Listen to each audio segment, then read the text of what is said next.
lorsqu'on voit autour de nous la complexité dans les choses que l'homme fait, personne n'oserait dire, à moins qu'il soit dans un asile, que, par exemple, un avion, un Boeing 747, un ordinateur, dernier cri,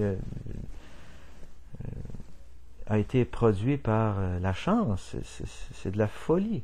Pourtant, lorsqu'on parle du cerveau, lorsqu'on parle de l'œil humain, lorsqu'on parle d'une cellule humaine, lorsqu'on parle de la complexité, par exemple, de la génétique et des combinations presque infinies de la génétique, produisant évidemment des changements mineurs qui restent à l'intérieur de chaque espèce, cela nous saute aux yeux qu'il y a un Créateur.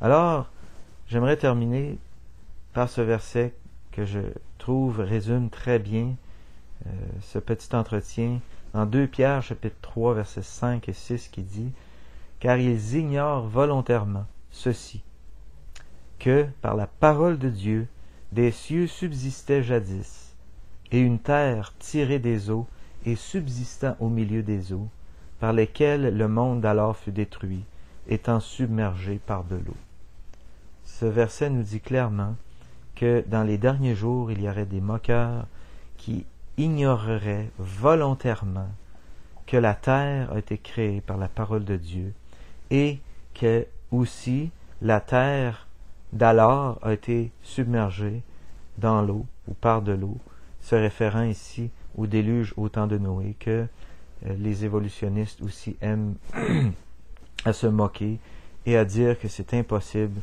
qu'il y a eu un déluge au temps de Noé. On pourrait en parler longuement. Je pense que je vais faire une vidéo sur ce sujet. Il y aurait long à dire. Alors,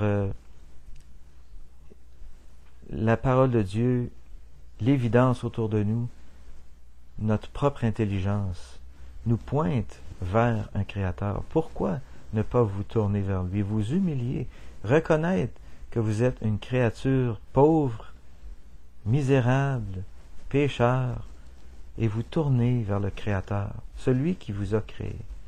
La Bible vous le dit, qui est ce Créateur? Commencez à lire la Bible. Je vous invite à lire la Bible humblement et à invoquer le Dieu qui y est révélé. Ce que tu redoutes, c'est de remettre en question tes opinions.